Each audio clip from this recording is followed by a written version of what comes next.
ये ख़वातीन की काफ़ी कॉमन प्रॉब्लम है, जिसमें उनके जेनिटल एरिया की इन्फ्लेमेशन हो जाती है, जिसकी वजह से डिस्चार्ज हो सकता है। फिर ये कि वहाँ पे बहुत ज़्यादा ख़ारिश हो सकती है और पेन हो सकता है। और इसकी आम तौर पे वजह ये होती है कि जो उनका जो वजाइनल बैक्टीरिया जो नॉर्मली प्रेजेंट होते हैं उसमें उसका बैलेंस चेंज हो जाता है, ठीक है, या फिर इन्फेक्शन की वजह से ये हो सकती है प्रॉब्लम। और फिर यह कि जो ख़वातीन मीनोपॉज़ की स्टेज पे पहुंच जाती हैं, उनके जो ईस्ट्रोजन लेवल कम हो जाता है, उसकी वजह से हो सकती है। या फिर कुछ स्किन के जो प्रॉब्लम्स हैं जो मैं आगे चल के वो डिस्कस करूँगा, उसकी वजह से वजाइनाइटिस हो सकती है। इससे पहले कि मैं इसके बारे में मज़ीद डिस्कस करूँ, जो मैंने ये बताना था कि मैंने अपनी वेबसाइट जो है ना लॉन्च कर दी है, ठीक है, obetbeebe.com के नाम से, मतलब इसी चैनल से रिलेटेड इसका नाम है। तो वो जो है मतलब उस पर भी मैं मुख्तलिफ मेडिकल पोस्ट लगाता हूँ मुख्तलिफ बीमारियों के बारे में, और कुछ ट्रेंडिंग टॉपिक्स के बारे में भी उस पर पोस्ट लगाता हूँ। तो जिन लोगों को ख़ास तौर पे रीडिंग का शौक़ है तो वो जो है ना मेरी वेबसाइट जो है ना वो विज़िट कर सकते हैं, ठीक है। तो चलें वापस आते हैं अपने इस मेडिकल टॉपिक पे। तो जो वजाइनाइटिस की जो कॉमन टाइप्स हैं उसमें ये होता है कि जो बैक्टीरियल वजाइनोसिस जो है ना एक कंडीशन होती है, जिसमें ये होता है कि जो नेचुरली मतलब बैक्टीरिया तो ऑलरेडी प्रेजेंट होते हैं उसमें वजाइना में, लेकिन उनकी ओवर ग्रोथ हो जाती है, ठीक है, जिसकी वजह से वो नेचुरल बैलेंस अपसेट हो जाता है। तो इसकी वजह से ये जो ना वजाइनाइटिस हो सकती है। फिर यह कि यीस्ट का इन्फेक्शन जो है, मतलब जो कैंडिडा का इन्फेक्शन है, वो भी नेचुरली प्रेजेंट होता है उस एरिया में, ठीक है, जेनिटल एरिया में। तो जो है ना उसकी वजह से भी जो है ना वो मतलब उसकी ओवर ग्रोथ हो जाए तो वो जो है ना इसकी वजह से ये भी वजाइनाइटिस हो सकती है। फिर एक पैरासिटिक इन्फेक्शन है जिसको ट्राइकोमोनियासिस कहते हैं, ठीक है, और ये आमतौर पर सेक्शुअली ट्रांसमिटेड होती है ये बीमारी, तो इसी वजह से भी ये प्रॉब्लम हो सकती है, ठीक है। तो इसकी फिर ट्रीटमेंट डिपेंड करती है कि कौन सी टाइप की आपको ये वजाइनाइटिस है, ठीक है। इससे पहले मैंने इसके बारे में एक शॉर्ट वीडियो अपलोड की थी इसी चैनल पर, तो उम्मीद है आपने देख ली होगी। और आज मैं इसके बारे में तफसील से बात करूँगा। तो सबसे पहले जो है ना मैं इसकी अलामात यानी सिम्टम बता देता हूँ। तो इसके साइन एंड सिम्टम में ये होता है कि एक तो ये ना कि जो फीमेल का जो डिस्चार्ज है उसका कलर चेंज हो सकता है, उसमें स्मेल आ सकती है, मतलब बदबूदार हो सकता है, ठीक है, और मतलब उसकी अमाउंट में मतलब जो क्वांटिटी में फ़र्क हो सकता है। फिर यह कि ज़ाहिर है वजाइनल इचिंग मतलब ख़ारिश हो सकती है उस एरिया में, ठीक है, बहुत इरिटेशन हो सकती है। फिर जब मतलब जो ख़वातीन जब सेक्स के दौरान जो है ना उनका पेन हो सकता है, ठीक है। फिर यह ना कि जब वो यूरिन पास करेंगी तो वो भी उसमें भी पेन हो सकता है। फिर हल्की सी ब्लीडिंग हो सकती है और या स्पॉटिंग भी हो सकती है, ठीक है। तो इसमें ये होता है कि जब आपको जो इस तरह का डिस्चार्ज में प्रॉब्लम हो, तो उसकी जो डिस्चार्ज की कुछ ख़ास स्पेशल करेक्टरिस्टिक्स हैं, जिस पे एक तरह का अंदाज़ा हो सकता है कि ये किस टाइप की वजाइनाइटिस है। मसलन जो है बैक्टीरियल वजाइनोसिस जो है उसमें क्या होता है कि ग्रेश जो है ना वाइट किस्म का डिस्चार्ज होता है, उसमें बहुत ज़्यादा बदबू आती है, ठीक है। और इसको आमतौर पे फिशी मतलब जो फिशी ओडोर कहते हैं, मतलब जो उसकी जो स्मेल होती है, ठीक है। और ख़ास तौर पे जो ना कि जब सेक्स के बाद ये ज़्यादा ये इसकी ओडोर का पता चलता है, ठीक है। अच्छा, फिर ये कि जो मैंने पहले बताया जो यीस्ट का इन्फेक्शन है जो कैंडिडा का, उसकी वजह से जो है ना इचिंग हो सकती है। और उसमें फिर उसका जो डिस्चार्ज उसमें वो थिक वाइट किस्म का डिस्चार्ज होता है, जिसकी कॉटेज चीज़ अपीयरेंस है होती है, ठीक है। अच्छा, यीस्ट के इन्फेक्शन जो कैंडिडाइसिस है उसके बारे में मैंने ऑलरेडी इसी चैनल पर वीडियो सेपरेटली अपलोड की हुई है, वो भी बहुत मालूमाती वीडियो है, वो आप जो है ना वो देख सकते हैं। जब मैं वीडियो के बारे में किसी दूसरी वीडियो का बताता हूँ तो ऊपर आमतौर पे जो ना जो आई बटन में लिंक आ जाता है, तो उसको क्लिक करके आप उस रिलेटेड वीडियो को देख लिया करें, ठीक है। अच्छा, फिर जैसा कि मैंने बताया पहले कि ट्राइकोमोनियासिस एक पैरासाइट का इन्फेक्शन है, जो है ना उसकी वजह से जो मतलब ये वजाइनाइटिस हो सकती है, लेकिन उसका जो डिस्चार्ज है वो आमतौर पे ग्रीनिश येलो होता है, और फिर ऐसे फ्रॉथी किस्म का होता है, मतलब ऐसे जाग की तरह वो डिस्चार्ज होता है, ठीक है। अच्छा, तो अगर तो आपको इस तरह की मतलब अनप्लेजेंट किस्म की वजाइनल ओडर और जनरल डिस्चार्ज और इचिंग होती है और इस तरह की सिम्टम हो, ठीक है, तो फिर आप ज़रूर आप डॉक्टर से रब्ता करें, ठीक है। अब मैं इसकी कॉजेज़ बताता हूँ, मतलब किन वजूहत पे जो है ना किन वजूहत की मतलब वजह से ये वजाइनाइटिस होती है, ठीक है। तो इसकी जो टाइप्स हैं, पहले तो मैं बैक्टीरियल वजाइनोसिस को डिस्कस कर लेता हूँ। ये जो है ना ये बहुत मतलब सबसे ज़्यादा एक तरह की कॉमन वजाइनाइटिस है, ठीक है, जिसमें ये कि आपकी जो जो बैक्टीरिया जो नॉर्मली प्रेजेंट होते हैं उनका बैलेंस अपसेट हो जाता है। इसकी जो इम्बैलेंस होने की रीज़न कभी कभी नहीं पता चलती, ठीक है। और इवन जो बैक्टीरियल वजाइनोसिस बगैर किसी सिम्टम के भी हो सकती है। ये जो है ना इसका इसका वैसे वो मतलब जो बात करते हैं डॉक्टर द्वारा तो कि लिंक्ड उसका सेक्सुअली ट्रांसमिटेड से मतलब इन्फेक्शन से वो लिंक करते हैं, लेकिन ये कि ये सेक्स की वजह से नहीं होती, ठीक है। लेकिन ये कि लेट से कि खातून के यहाँ पे मतलब इस तरह की जहाँ पे वेस्ट कंट्री में वो कुछ खातून के मल्टीपल सेक्सुअल पार्टनर होते हैं, ठीक है, या उन्होंने कोई चेंज अपना पार्टनर चेंज किया है, तो वो जो है उनको मतलब इस चीज़ का ज़्यादा वो रिस्क हो सकता है, मतलब बैक्टीरियल वजाइनोसिस का, ठीक है। लेकिन यहाँ पे ये बात भी काबिल ज़िक्र है कि जो जो ख़वातीन सेक्सुअली एक्टिव नहीं भी है ना, तो उनको भी ये मतलब जो है ना अगर इम्बैलेंस उनका गड़बड़ मतलब इम्बैलेंस हो जाए उसमें जो है बैक्टीरिया जो प्रेजेंट होते हैं, तो उसकी वजह से भी ये मतलब उनको भी हो सकती है, ठीक है। अब आ जाते हैं कि जो यीस्ट का इन्फेक्शन मतलब जो कैंडिडा का उस, ठीक है, ये जो है ना जो कैनेडा भी नॉर्मली वजाइना में प्रेजेंट होता है, लेकिन उसकी अगर ओवर ग्रोथ हो जाए जो मतलब कैनेडा एल्बिकेंस जो इसका नाम है फंगस का, ठीक है, तो उस वजह से ये प्रॉब्लम हो सकती है। और इसमें यह कि जो मतलब आमतौर पे जो ये जो कैनेडा का इन्फेक्शन है जो माइस्ट एरियाज है मतलब जो है उनमें होता है, ठीक है। मतलब ये जो ओरल थ्रश भी मतलब इसकी वजह से कैनेडा की हो सकती है, मतलब मुंह में जो थ्रश होती है जो फंगस इन्फेक्शन जो है, ठीक है। मतलब जो नमी वाले एरियाज है ना जो बॉडी के, उसमें ये आमतौर पे कैनेडा का इन्फेक्शन हो सकता है, या जैसे मिसाल के तौर पे स्किन फोल्ड हैं या इवन नेल बेड में भी हो सकता है। और जो जो डायपर रैश की जो जो बच्चों की जो होती है उसका भी ये बेसिकली यही आमतौर पे कैनेडा का ही होता है, ठीक है। अच्छा, फिर जो है ना जो इसकी जो तीसरी बड़ी जो टाइप ट्राइकोमोनासिस मतलब जो है ना जिसकी वजह से ये होता है, ठीक है। यह बेसिकली एक सेक्सुअली ट्रांसमिटेड इन्फेक्शन है, जो एक पैरासाइट होता है जिसको ट्राइकोमोनास वजाइनालस कहते हैं, जो एक सेल पैरासाइट है, ठीक है। और ये जो है ना जिस मतलब एक खातून को ये उस वक्त होता है जो मतलब किसी उसके जो मेल पार्टनर है सेक्सुअल पार्टनर जो है या जो है ना या उसके हस्बैंड को जो है ना अगर ये प्रॉब्लम हुई है तो वो उससे स्प्रेड हो सकती है। जो बंदों को जो है ना ये यूरिनरी ट्रैक्ट में इन्फेक्ट करता है जो मतलब जो ट्राइकोमा जो होता है, लेकिन ये है कि इसकी आमतौर पे मर्दों में कोई ख़ास अलामत नहीं होती हैं। और जो ख़वातीन में जब ये इन्फेक्शन होता है तो फिर जो है ना कि वजाइनल एरिया को ये जो है ना वो इन्फेक्ट करता है, ठीक है। और फिर ये कि उसकी ज़ाहिर है उसकी वजह से सिम्टम जो मैंने पहले बताई वो हो सकती हैं। और इसके अलावा अगर ये वाला इन्फेक्शन हो जाए तो फिर दूसरी जो सेक्सुअली ट्रांसमिटेड इन्फेक्शन का चांस बढ़ जाता है, ठीक है।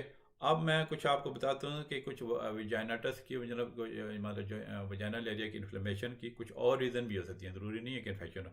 मिसाल के तौर पे कुछ ख़वातीन को बहुत ज़्यादा वजाइनल स्प्रेज का शौक होता है, डाउचेज का शौक होता है, परफ्यूम्ड सोप्स होते हैं उनका वो ज़्यादा इस्तेमाल करती हैं, ठीक है। फिर जो डिटर्जेंट्स होते हैं सेंटेड किस्म के, या फिर कोई स्पर्मिसाइडर प्रोडक्ट्स होते हैं, ठीक है, जिसकी वजह से कोई एलर्जिक रिएक्शन हो जाए या फिर जो ना उनके जो वल्वर उसमें वजाइनल एरिया में इरिटेशन हो सकती है, ठीक है।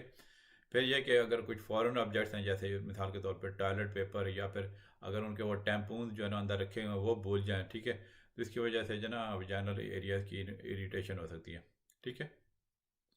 अब ये एक और जो इसकी वजाइनाइटिस की टाइप उसमें यह कि जब जो मीनोपॉज मतलब जो मीनोपॉज वो होती है जब ख़वातीन जो बड़ी उम्र की हो जाती है ना, जब जो है ना उनकी बच्चा पैदा करने की सलाहियत एक तरह की वो ख़त्म होना शुरू हो जाती है, लेट से 45 या 50 प्लस एज में, ठीक है। तो उसमें यह है कि वजाइनल एट्राफी हो सकती है, मतलब उसमें यह है कि हार्मोनल लेवल जो ईस्ट्रोजन है वो कम हो सकता है, ठीक है। या फिर किसी खातून की अगर ओवरीज सर्जिकली रिमूव हों, ठीक है, तो वो जो वजाइनल लाइन उसकी वजह से फिर वजाइना की जो लाइनिंग है वो थिन हो जाती है, ठीक है, जिसकी वजह से कभी कभी उस एरिया में इरिटेशन हो सकती है, बर्निंग हो सकती है या फिर ड्राइनेस हो सकती है, ठीक है। अब कुछ मैं इसके रिस्क फैक्टर बताता हूँ। तो उसमें यह कि रिस्क फैक्टर जो है ना वजाइनाइटिस में ये होता है कि जो हार्मोनल चेंजेस होते हैं ख़ास तौर पे जो प्रेगनेंसी के दौरान या फिर बर्थ कंट्रोल पे या मीनोपॉज में, ये एक रिस्क फैक्टर है। फिर कि ज़ाहिर है एक खातून सेक्सुअली एक्टिव है उसके जो है ना ज़्यादा उसके पार्टनर हैं तो वो जो है ना उसको भी ज़्यादा रिस्क हो सकता है, फिर यह कि कोई और इन्फेक्शन हो सेक्शुअली ट्रांसमिटेड उसको ऑलरेडी, तो वो इस वजह से रिस्क होता है। फिर कुछ इवन जो एंटीबायोटिक्स का यूज़ है, जो मतलब किसी और बीमारी के लिए यूज़ कर रही हैं कुछ ख़वातीन एंटीबायोटिक्स बहुत ज़्यादा, तो फिर या स्टीरॉयड यूज़ करती हैं, तो उसकी वजह से भी इसका जो रिस्क बढ़ सकता है। फिर बर्थ कंट्रोल के लिए जो स्पर्मेसाइड यूज़ होती हैं उसकी वजह से रिस्क फैक्टर है। फिर जो ख़वातीन जो डायबिटिक हैं, मतलब अगर डायबिटीज़ उनकी कंट्रोल नहीं है सही तरह, तो उनको भी ज़्यादा रिस्क है। फिर जो अगर ज़रूरत से ज़्यादा जो हाइजीनिक प्रोडक्ट्स जैसे बबल बाथ और जो वजाइनल स्प्रे और डिओड्रेंट यूज़ जो करती हैं उनको रिस्क है। फिर डाउचिंग जो करवाती हैं उनको ज़्यादा रिस्क है, ठीक है। या फिर जो बिल्कुल नमी वाले कपड़े, मतलब ये बहुत ज़्यादा टाइट कपड़े पहनती हैं, उनको भी ज़्यादा रिस्क है। कोई खातून इंट्रायूटेराइन डिवाइस जो है ना बर्थ कंट्रोल की यूज़ करती है, तो उसका उनको भी रिस्क है, ठीक है। तो अब मैं इसकी जो कॉम्प्लिकेशन बताता हूँ। तो जो ख़वातीन जो जिनको ट्राइकोमोनासिस होता है या बैक्टीरियल वजाइनोसिस होता है, तो उनको दूसरी किस्म के जो सेक्शुअल ट्रांसमिटेड इन्फेक्शन का चांस ज़्यादा होता है, क्योंकि जो है उनके वजाइनल एरिया में इन्फ्लेमेशन हो जाती है, तो फिर दूसरी किस्म के इन्फेक्शन का चांस बढ़ सकता है। अच्छा, ठीक है। अब मैं इसकी प्रिवेंशन बताता हूँ कि क्या आफाती इक़दाम करने चाहिए जिसकी वजह से आपको ये प्रॉब्लम ना हो। तो वो ये कि एक तो अपनी इधर अच्छी हाइजीन रखें, ठीक है। कुछ मतलब ऐसी, मतलब अगर आप अपनी सही तरह सफाई सुथराई रखेंगी, तो वो आप इस इन चीज़ों से बच सकेंगी। लेकिन उसका ये मतलब नहीं है कि आपको एक्स्ट्रा ही करना शुरू कर दें, ठीक है। फिर मतलब मिसाल के तौर पे हॉट टब्स के जो बाथ होते हैं, वर्लपूल बाथ होते हैं, बहुत ज़्यादा बाथ जो ज़्यादा लेती हैं, तो उसका भी वो कोई इतना ख़ास नहीं है, ठीक है। फिर जो मतलब इरिटेंट्स कोई अगर यूज़ करती हैं, तो वो उनको आप अवॉइड करें, ठीक है। जैसे जो सेंटेड मतलब वो टैम्पून, खुशबूदार किस्म के टैम्पूज होते हैं, पैड होते हैं, डाउचेज होते हैं, इवन सेंटेड सोप्स भी होते हैं, ठीक है, ठीक है। और वो जो है ना वो आप ज़्यादा अगर यूज़ करेंगे तो उस पर भी हो सकता है, उसकी मतलब वजह से ये जेनेटिस हो सकती है। तो ये कि अच्छा, मतलब ये है कि जो आप हार्श सोप्स जो है ना, जिसमें मतलब जो जिनके साथ डिओड्रेंट आते हैं या एंटी बैक्टीरियल एक्शन और बबल बार टाइप के, वो उस तरह के सोप्स आप बेहतर है ना यूज़ करें, ठीक है। फिर यह कि टॉयलेट यूज़ करने जब करती हैं, ठीक है, तो आप जो ना फ्रंट से बैक आप उसको सफाई करें उस एरिया की, बजाय कि बैक से फ्रंट, क्योंकि फिर पे अगर बैक से फ्रंट वो उस तरह साफ़ करेंगी, तो फिर जो ना जो फीकल एरिया है उसके जो जरासीम है वो आगे आ सकते हैं, ठीक है। तो इस वजह से इन्फेक्शन हो सकता है। इसके अलावा फिर जो है ना ख़वातीन को जिनको डाउचिंग का शौक़ होता है, तो वो डाउचिंग कोई रिकमेंडेड चीज़ नहीं है, ठीक है। मतलब सिंपल आप शावर भी खातून ले लेती है, रेगुलर जो शावर हैं, तो उसकी वो सफाई हो जाती है, उसकी डाउचिंग की ज़रूरत नहीं है, ठीक है। क्योंकि बार बार अगर वो डाउचिंग कराती है ना, जो जो अच्छे वाले ऑर्गेनिज्म हमारी बॉडी में अच्छे वाले ऑर्गेनिज्म भी होते हैं जो एक तरह की प्रोटेक्शन देते हैं, तो जो अच्छे वाले जो वजाइनल बैक्टीरिया हैं वो अगर बार बार डाउचिंग कराएंगी, तो वो जो है ना उनका बैलेंस ख़राब हो जाएगा, तो जो बुरे वाले बैक्टीरिया फिर ज़ाहिर है वो हावी हो जाएंगे, तो उस वजह से इन्फेक्शन का चांस बढ़ जाता है, ठीक है। फिर जो यहाँ पे तो इधर वेस्टर्न या जो ख़वातीन जिनके साथ मल्टीपल पार्टनर होते हैं, तो वो अगर प्रोटेक्शन नहीं लगाएंगी तो उनको ज़्यादा रिस्क है, ठीक है। और जो फिर यह कि कॉटन का अंडरवेयर यूज़ करना चाहिए, ठीक है। और फिर यह कि जब बेड पे जाती हैं सोने के टाइम से बेहतर है ना ही अंडरवेयर यूज़ करें, ठीक है। क्योंकि जो है ना जो मॉइस्ट एरिया में यीस्ट का इन्फेक्शन का ज़्यादा वो चांस बढ़ जाता है, ठीक है। तो ये तो इसके प्रिवेंटिव मेजर्स हो गए। अब मैं आपको बता देता हूँ कि जो इसको हम डायग्नोज कैसे करते हैं। तो ज़ाहिर है जब ख़वातीन जब हमारे पास आती हैं, तो हम उनकी प्रॉपर हिस्ट्री लेते हैं, ठीक है। कोई इन्फेक्शन की हिस्ट्री तो नहीं है, ठीक है, STD वगैरह की, ठीक है। फिर यह कि पेल्विक एग्ज़ाम बहुत इसमें ज़रूरी है कि वो ख़वातीन का ज़रा हम चेकअप करते हैं, उसमें एक विजिबल उसका पता चल जाता है ख़वातीन को देखने से ही कि उसको इन्फेक्शन है कि नहीं है। और इवन स्पेकुलम का यूज़, एक इंस्ट्रूमेंट आता है स्पेकुलम, उससे यूज़ जो है ना वो वजाइनल लाइनिंग और इनसाइड ऑफ मतलब जो वजाइना की वो देख सकते हैं कि अगर कोई इन्फ्लेमेशन या डिस्चार्ज तो नहीं है, ठीक है। और फिर यह कि उसमें यह कि सैंपल कलेक्ट कर सकते हैं कभी कभी वजाइनल डिस्चार्ज या सर्वाइकल सिक्रीशन का, ताकि लैब में कंफर्म हो जाए कि कौन सी टाइप की इन्फ्लेमेशन वजाइनाइटिस है, ठीक है। इसके अलावा एक पीएच टेस्ट आता है, वैसे तो ये इतना रिलायबल नहीं है, मतलब पीएच टेस्ट की स्टिक आती है या पीएच पेपर जो है ना वो वजाइना की वॉल पे लगा के वो चेक किया जा सकता है। अगर पीएच ज़्यादा एलिवेटेड हो, तो फिर बैक्टीरियल वजाइनोसिस या ट्राइकोमोनासिस का एक तरह का वो रिस्क होता है, ठीक है। लेकिन ये मैंने बताया ना, ये इतना पीएच का रिलायबल टेस्ट नहीं है। अब इसकी मैं ट्रीटमेंट आपको बताता हूँ कि उसके जो है इस सारी की जो कंडीशन मैंने बताई उसकी क्या क्या ट्रीटमेंट होती हैं, ठीक है। तो अब मतलब पहले तो आइडेंटिफाई कर लें कि कौन सी टाइप की जो है ना वो वजाइनाइटिस है। तो पहले तो मैं आपको बैक्टीरियल वजाइनोसिस का बताता हूँ, ठीक है। इसमें यह है कि मेट्रोनिडाज़ोल जो बड़ी मशहूर टैबलेट है, फ्लैजल के नाम से आती है, ठीक है, वो हम दे सकते हैं। वो आप टैबलेट्स मुंह के ज़रिए भी ले सकते हैं, या मेट्रोनिडाज़ोल जेल आती है मेट्रो जेल के नाम से, जो उधर आप वजाइनल एरिया में भी लगा सकती हैं, ठीक है। इसके अलावा क्लिंडामाइसिन क्रीम आती है, ठीक है, जो वजाइनल एरिया में लगाई जा सकती है। और क्लिंडामाइसिन की टैबलेट्स भी आती हैं, ठीक है, जो आप ओरली ले सकते हैं। क्लिंडामाइसिन के कैप्सूल भी आते हैं जो उधर वजाइना में रख सकते हैं, ठीक है। फिर इसके अलावा टाइनिडाज़ोल जो ना टिंडामैक्स के नाम से आती है, जो है ना। फिर एक और आती है सेक्नीडाज़ोल जो सोलोसेक के नाम से आती है। ये जो ना ये जो इसके टैबलेट्स हैं वो ओरली लिए जा सकते हैं, मतलब टिंडामैक्स और सोलोसेक के, ठीक है। कुछ केसेस में बैक्टीरियल वजाइनोसिस दोबारा भी हो सकती है इवन ट्रीटमेंट के बाद भी, ठीक है। अच्छा, फिर जो यीस्ट की इन्फेक्शन, वैसे मैंने यीस्ट का इन्फेक्शन जो है ना उस पर ऑलरेडी मैंने वो ऑलरेडी वीडियो अपलोड की हुई है, तो वो जो है ना जो है ना आप देख सकते हैं पहले जैसे मैंने बताया। अच्छा, बहरहाल मैं यहाँ फिर भी उसमें बता देता हूँ कि जो over the counter anti fungal cream या सपोजिटरी मिलती हैं, जैसे माइकोनाज़ोल मोनिस्टैट 1 के नाम से आती है, क्लोट्रामाज़ोल एक आती है, लोट्रीमेन एफ जो है ना, फिर माइसिलेक्स के नाम से एक आती है, ठीक है, मतलब जो है ना इसी का जो क्लोट्रामाज़ोल का जो ट्रेड नेम है। जो मैं मेडिसिन बता रहा होता हूँ ना, तो आप कोशिश करें कि जो ओरिजिनल जो जेनरिक नेम है ना, वो जो छोटा सा लिखा होता है ना, वो आप चेक करें, ठीक है, वो असल नाम होता है। अच्छा, फिर यह कि जो है ना, अगर यीस्ट इन्फेक्शन ज़्यादा हो तो प्रिस्क्रिप्शन में फिर ओरल एंटी फंगल मेडिकेशन लिखनी पड़ जाती है, जो फ्लूकोनाजोल, जो डिफ्लूकान के नाम से बड़ी फेमस वो टैबलेट्स आती हैं, ठीक है। तो ये तो इसकी होगी। अब आ जाते हैं ट्राइकोमोनासिस की। ट्राइकोमोनासिस की भी मैंने अलग वीडियो बनाई हुई है, ठीक है, वो बड़ी मालूमाती वीडियो, वो आप देख सकते हैं। अच्छा, ट्राइकोमोनासिस बेसिकली जो है ना जो पैरासाइट का इन्फेक्शन होता है, इसकी जो ट्रीटमेंट है ना, मतलब जो वो भी तकरीबन वो सेम ही है जो बैक्टीरियल वजाइनोसिस में यूज़ होती है। जैसे मतलब मेट्रोनिडाज़ोल फ्लैजल की जो इसमें यूज़ होती है, टाइनिडाज़ोल जो ना, और जो टिंडामैक्स की जो मतलब टाइनिडाज़ोल बेसिकली जेनरिक नेम है, टिंडामैक्स के नाम से आती है। तो फ्लैजल और जो टिंडामैक्स की टैबलेट्स इसमें ट्राइकोमोनासिस में यूज़ हो सकती हैं। फिर यह कि अगर लेट से एक खातून को जो जो वजाइनल एट्रोफी हो चुकी है, मतलब मीनोपाज की स्टेज पे जो है ना, मतलब उसकी जो इसकी वजह से मतलब जैसे मैंने बताया ना शुरू में, इरिटेशन हो सकती है जो है ना, तो उसमें फिर ईस्ट्रोजन की हम क्रीम रिकमेंड कर सकते हैं। मतलब वजाइनल क्रीम भी आती है, ईस्ट्रोजन की टैबलेट्स भी आती हैं, रिंग्स भी आती हैं, ठीक है, ईस्ट्रोजन के, तो वो हम रिकमेंड कर सकते हैं।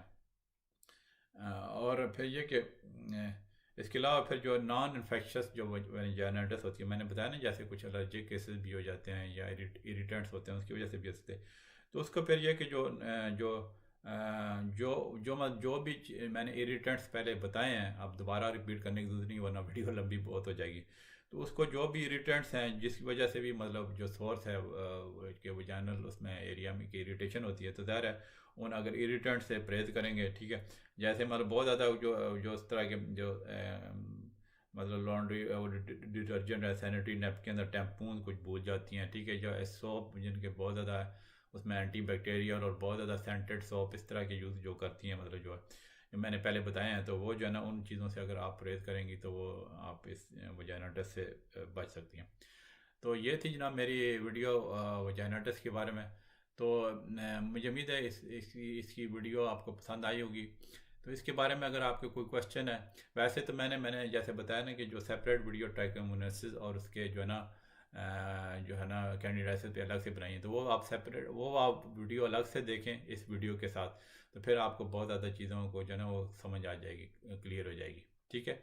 मतलब चीज़ें आसानी से समझ आती है। मेरी वीडियो मेडिकल की लंबी होती हैं, कुछ लोग कहते हैं जी शॉर्ट वीडियो, भाई मैं ही शॉर्ट वीडियो में कैसे बना सकता, मेडिकल में अगर एक ही चीज़ में डिटेल से डिस्कस, ये भी बल्कि अगर लेट से 20 मिनट की कोई वीडियो है, तो इस 20 मिनट की वीडियो को भी मैं अगर मतलब प्रॉपर एक एक चीज़ मेडिकली सारा डिस्कस करना शुरू कर दूँ ना, तो ये 20 मिनट की वीडियो 2-2, 3-3 घंटे की बन सकती है। तो मैं कोशिश करता हूँ कि वो दरिया को कूदे में मत करूँ, ताकि जो अहम मालूमात पता चल सकें। चलें, मिलते हैं इंशाल्लाह अगली वीडियो। ओके, अल्लाह हाफिज़।